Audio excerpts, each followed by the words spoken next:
Hi friends, आपका स्वागत है हमारे ग्लांस में चैनल पर। आज के इस वीडियो में हम यूपी जूनियर शिक्षक भर्ती 2021 के लिए टॉप मोस्ट एमसीक्यू सॉल्व करेंगे। आइए स्टार्ट करते हैं अपने पहले क्वेश्चन से। निम्नलिखित पर विचार कीजिए। वनस्पति बायोम, क्रायोफाइट टुंड्रा बायोम, कोणधारी वृक्ष टैगा बायोम, सवाना उष्णकटिबंधीय बायोम उपयुक्त में से सुमेलित है। इसका आंसर है डी, सभी सुमेलित हैं। अगले क्वेश्चन पे चलते हैं। निम्नलिखित में सुमेलित नहीं है। आर्द्र भूमि क्षेत्र अवस्थिति, भोज आर्द्र भूमि मध्य प्रदेश, कोलेरू झील तमिलनाडु, रुद्रसागर झील त्रिपुरा, चंद्रताल हिमाचल प्रदेश। इसका आंसर है बी, कोलेरू झील आंध्र प्रदेश में स्थित है और सभी सुमेलित हैं। अगला क्वेश्चन। भारत का प्रथम समुद्री पारिस्थितिकी संवेदनशील क्षेत्र है। कच्छ की खाड़ी, अंडमान निकोबार, लक्षद्वीप, मन्नार की खाड़ी। इसका आंसर है ए, कच्छ की खाड़ी। अगला क्वेश्चन। निम्नलिखित में सही सुमेलित है। अभ्यारण्य पशु संरक्षण क्षेत्र, बांदीपुर बाघ अभ्यारण्य, सिमलीपाल गैंडा अभ्यारण्य, सुंदरवन पक्षी अभ्यारण्य, कांजीरंगा हाथी अभ्यारण्य। इसका आंसर है ए सही सुमेलित है। बांदीपुर में बाघ अभ्यारण्य है। सिमलीपाल हाथी अभ्यारण्य के लिए प्रसिद्ध है। सिमलीपाल उड़ीसा में है। सुंदरवन जो है वो बाघ अभ्यारण्य के लिए है और ये पश्चिम बंगाल में है। कांजीरंगा जो असम में है, यह गैंडा अभ्यारण्य के लिए प्रसिद्ध है। बांदीपुर कहाँ है? यह कर्नाटक में है। अगला क्वेश्चन। 15वें वित्त आयोग फाइनेंस कमीशन के अध्यक्ष होंगे NK. Singh, doctor YV. Reddy, Bimal Jalan, Abid Surtiwala. इसका आंसर है ए, एन.के. सिंह। 2017 में ही 15वें वित्त आयोग का अध्यक्ष एन.के. सिंह को बनाया गया। इनका कार्यकाल जो होगा वो 2020 से लेके 2025 तक होगा। अगला क्वेश्चन। भारत के सरकारी क्षेत्र की सबसे बड़ी व्यापारिक संस्था है एनटीपीसी, भेल, गेल, खनिज एवं धातु व्यापार निगम। इसका आंसर है डी, खनिज एवं धातु व्यापार निगम। भारत के सरकारी क्षेत्र में सबसे बड़े व्यापारिक संस्था में से यह एक है। भारत की दूसरी सबसे बड़ी विदेशी मुद्रा कमाने वाली संस्था भी यही है। अगला क्वेश्चन। सबसे प्राचीन अभिलेख हैं बोगाज कोई अभिलेख, हाथी गुफा अभिलेख, नासिक प्रशस्ति, प्रयाग प्रशस्ति। इसका आंसर है ए, बोगाज-गोई अभिलेख। सर्वाधिक प्राचीन अभिलेख मध्य एशिया के बोगाज-कोई नामक स्थान से लगभग 1400 ईसा पूर्व में यह मिला था। इस अभिलेख में इंद्र, मित्र, वरुण और नासत्य आदि वैदिक देवताओं के नाम मिलते हैं। अगला क्वेश्चन। किस धर्म के साहित्य को आगम कहा जाता है? बौद्ध, जैन, वैष्णव, सूफी। इसका आंसर है बी, जैन। जैन धर्म के साहित्य को आगम कहा जाता है। आगम में 12 अंग, 12 उपांग, 10 प्रकीर्ण एवं 6 संध सूत्र हैं। अगला क्वेश्चन। निम्न कथनों पर विचार कीजिए।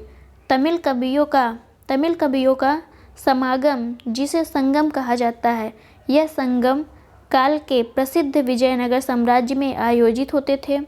शिल्पाधिकार महाकाव्य को तमिल साहित्य का इलियड माना जाता है। इसका आंसर है बी, केवल दूसरा सही है। इसमें कुल 3 संगम आयोजित किए गए जो मदुरै के पांड्य शासकों के संरक्षण में किया गया और यह अलग अलग स्थानों पर की गई। अगला क्वेश्चन। कौटिल्य द्वारा लिखित अर्थशास्त्र कितने अधिकरण अर्थात चैप्टर में है? 12, 10, 15, 20। इसका आंसर है सी 15। कौटिल्य द्वारा लिखित अर्थशास्त्र में कुल 15 अधिकरण हैं। अर्थशास्त्र प्राचीन राजतंत्र और अर्थव्यवस्था के अध्ययन के लिए महत्वपूर्ण दस्तावेज है। अगला क्वेश्चन, निम्नलिखित कथनों पर विचार कीजिए। सांची का स्तूप मध्य प्रदेश के खरगोन जिले में स्थित है। सांची का स्तूप भगवान बुद्ध के शिष्य और चंद्रगुप्त मौर्य से संबंधित है। इसका आंसर है डी। न तो एक सही है और न ही दो, इसका मतलब है दोनों सही नहीं है। सांची का स्तूप मध्य प्रदेश के रायसेन जिले में स्थित है और यहाँ कुल 3 स्तूप हैं। जो महान स्तूप में भगवान बुद्ध हैं, जबकि दूसरे स्तूप में अशोककालीन धर्म प्रचारकों के तथा तीसरे स्तूप में बुद्ध के 2 प्रमुख शिष्यों सारिपुत्र और महामोगदलायन के धातु अवशेष सुरक्षित हैं। अगला क्वेश्चन, निम्नलिखित में से किस राजा को वर्ण व्यवस्था का रक्षक माना जाता है? सातकर्णी प्रथम, गौतमी पुत्र सातकर्णी, सिमुक सातवाहन, पुष्यमती शुंग। इसका आंसर है बी, गौतमी सातकर्णी। अगला क्वेश्चन, उड़ीसा के कोणार्क का सूर्य मंदिर किस शासक द्वारा बनवाया गया था? अनंत वर्मा, गंगदेव चंदेल, राजेंद्र चोल, नरसिंह देव। इसका आंसर है डी, नरसिंह देव। कोणार्क का सूर्य मंदिर गंग वंश के शासक नरसिंह देव द्वारा बनवाया गया था। यह नागर शैली में है। 3 प्रकार की शैलियाँ होती हैं, नागर शैली, द्रविड़ शैली और बेसर शैली। अगला क्वेश्चन, इल्तुतमिश द्वारा बनाए गए 40 दल का या 40 दल का दमन किस सल्तनतकालीन शासक ने किया? अलाउद्दीन खिलजी, बलबन, रजिया, नसरुद्दीन महमूद। इसका आंसर है बी, बलबन। अगला क्वेश्चन, तबकात नासरी किस सल्तनतकालीन लेखक द्वारा लिखी गई? अब्दुल कादिर बदायूनी, फिरदौसी, मिन्हाजुद्दीन सिराज, मोहम्मद साबाद। उपयुक्त में से कोई नहीं, यह एक से अधिक। इसका आंसर है सी, मिन्हाज उस सिराज द्वारा तबकात नासरी लिखी गई। यह सल्तनतकालीन नसरुद्दीन मोहम्मद के दरबार में मुख्य काजी के पद पर था। यह किताब भी उसे अपने शासक नसरुद्दीन महमूद को समर्पित की है। अगला क्वेश्चन, निम्नलिखित में से कौन निर्गुण भक्ति शाखा के संत नहीं थे? कबीरदास, गुरु नानक, निम्बकाचार्य, रैदास। इसका आंसर है सी, निम्बकाचार्य।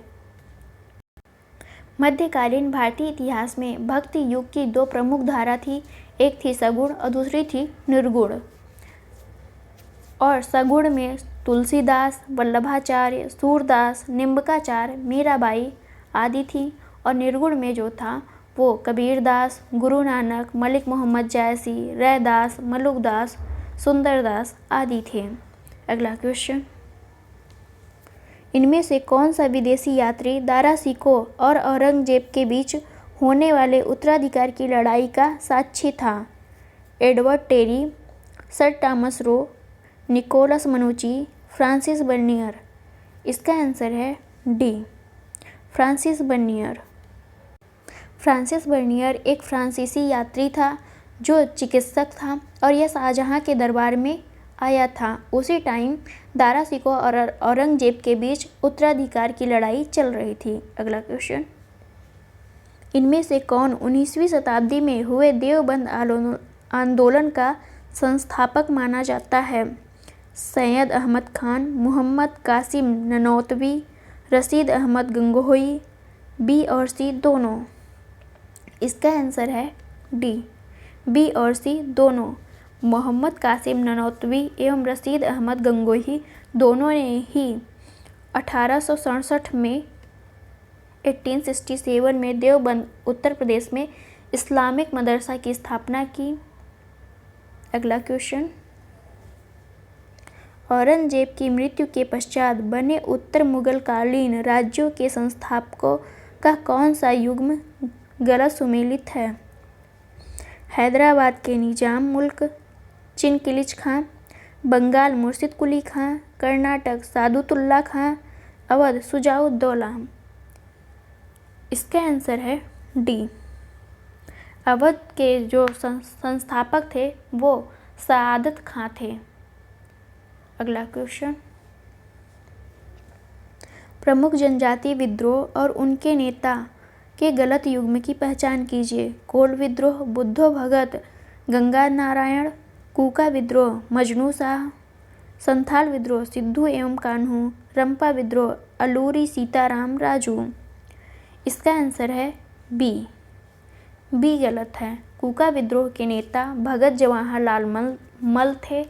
ये विद्रोह पंजाब में हुआ था, जबकि मजनू शाह ने फकीर विद्रोह का नेतृत्व किया। अगला क्वेश्चन, 1857 के विद्रोह के समय कंपनी का मुख्य सेनापति कौन था? पाल्मस्टन, लॉर्ड कैनिंग, जॉर्ज एनिसन, वेरेलस्ट। इसका आंसर है सी, जॉर्ज एनिसन। 1857 के विद्रोह के समय ब्रिटिश प्रधानमंत्री पाल्मस्टन थे और भारत के गवर्नर जनरल लॉर्ड कैनिंग थे। कंपनी के मुख्य सेनापति जॉर्ज एनिसन थे। अगला क्वेश्चन, चटगांव शस्त्रागार पर आक्रमण कर सारे हथियारों पर कब्जा करने की घटना किस क्रांतिकारी नेता के नेतृत्व में हुई थी? राम प्रसाद बिस्मिल, मास्टर सूर्य सेन, भगवती चरण बोहरा, चंद्रशेखर आज़ाद। इसका आंसर है बी, मास्टर सूर्य सेन। बंगाल में सूर्य सेन जो गांधी के असहयोग आंदोलन के प्रमुख नेता थे, इन्होंने इंडियन रिपब्लिक आर्मी की स्थापना की थी। यह एक शिक्षक थे। इन्हीं के नेतृत्व में IRA के सदस्यों ने चटगांव शस्त्रागार पर आक्रमण कर हथियारों पर कब्जा कर लिया। अगला क्वेश्चन, 1937 में हुए प्रांतीय विधानमंडलों के चुनावों में किस प्रांत में कांग्रेस को पूर्ण बहुमत प्राप्त नहीं हुआ था? बंगाल, मद्रास, संयुक्त प्रांत, मध्य प्रांत। इसका आंसर है ए, बंगाल। और इसी चुनाव में कांग्रेस को 5 प्रांतों में बहुमत प्राप्त हुआ था। ये प्रांत थे मद्रास, संयुक्त प्रांत जिसे उत्तर प्रदेश कहते हैं आज, मध्य प्रांत, बिहार, उड़ीसा आदि। अगला क्वेश्चन,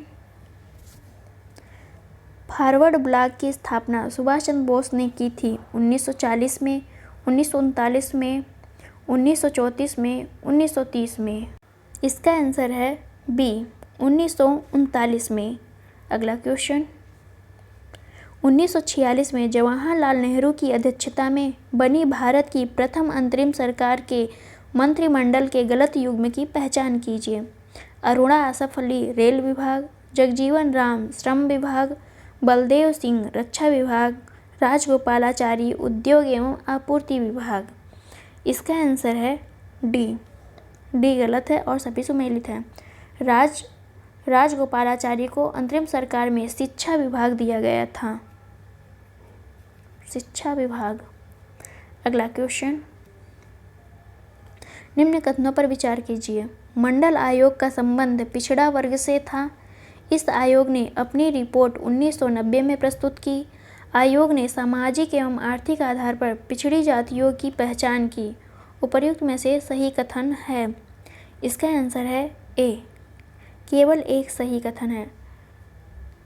मोरारजी देसाई सरकार ने बीपी मंडल की अध्यक्षता में एक पिछड़ा वर्ग आयोग का गठन किया। पिछड़ा वर्ग आयोग की जो गठन किया गया, इसमें सामाजिक एवं शैक्षणिक आधार पर पिछड़ी जातियों की पहचान की गई थी और 1980 में इसने अपनी रिपोर्ट प्रस्तुत की और सिफारिशों के आधार पर 1990 में OBC हेतु आरक्षण की व्यवस्था की गई थी। अगला question. Thanks for watching friends, मिलते हैं नेक्स्ट वीडियो में।